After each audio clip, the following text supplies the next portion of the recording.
हे आहे ठोकशाही न्यूज 24, जिथे आवाज दाबला जात नाही, अन्यायाविरुद्ध वाचा फोडणारे. कोळगाव थडीमध्ये वाळू माफियांचा धुमाकूळ, प्रशासन मूकदर्शक, ग्रामस्थ संतप्त.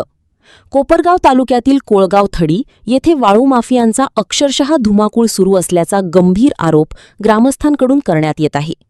जुने गावठाण, स्मशानभूमी मार्गे तसेच फॉरेस्ट परिसरात हजारो ब्रास वाळूचे साठे करण्यात आले असून या ठिकाणाहून दिवस-रात्र ट्रॅक्टर, डंपर आणि जेसीबीच्या सहाय्याने मोठ्या प्रमाणात वाळू चोरी सुरू असल्याचे समोर आले आहे.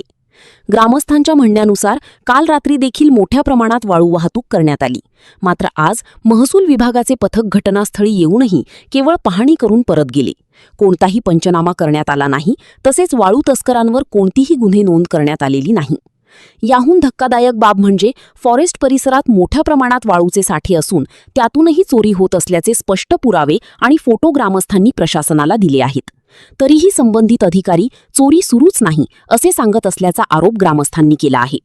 या सर्व प्रकारामुळे ग्रामस्थांमध्ये संतापाची लाट उसळली असून प्रशासनाच्या भूमिकेवर गंभीर प्रश्नचिन्ह निर्माण झाले आहे. वाळू माफियांना संरक्षण दिले जात आहे का, असा सवाल आता उघडपणे विचारला जात आहे. दिनांक 14 मे 2026 रोजी महसूल पथक गावाच्या चौफुलीवर आले असता ग्रामस्थांनी त्यांना प्रत्यक्ष साठ्यांचे पंचनामे करण्याची मागणी केली. तसेच सुरू असलेल्या चोरीची माहिती वरिष्ठांना देण्याची मागणी केली. मात्र अधिकाऱ्यांनी या सर्व गोष्टी नाकारल्याने ग्रामस्थ अधिकच आक्रमक झाले.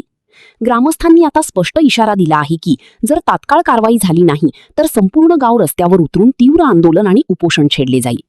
ग्रामस्थांची मुख्य मागणी अशी आहे की कोळगाव थडी येथे दररोज महसूल आणि पोलीस प्रशासनाची संयुक्त पाहणी करण्यात यावी, वाळू चोरी करणाऱ्यांवर तात्काळ गुन्हे दाखल करण्यात यावेत आणि सर्व बेकायदेशीर वाळू साठे तात्काळ जप्त करण्यात यावेत. आता पाहावे लागेल की प्रशासन या गंभीर प्रकरणात कारवाई करते की ग्रामस्थांच्या संतापाचा भडका उडतो. ठोकशाही न्यूज 24 साठी विशेष प्रतिनिधी मतीन शेख, शिर्डी.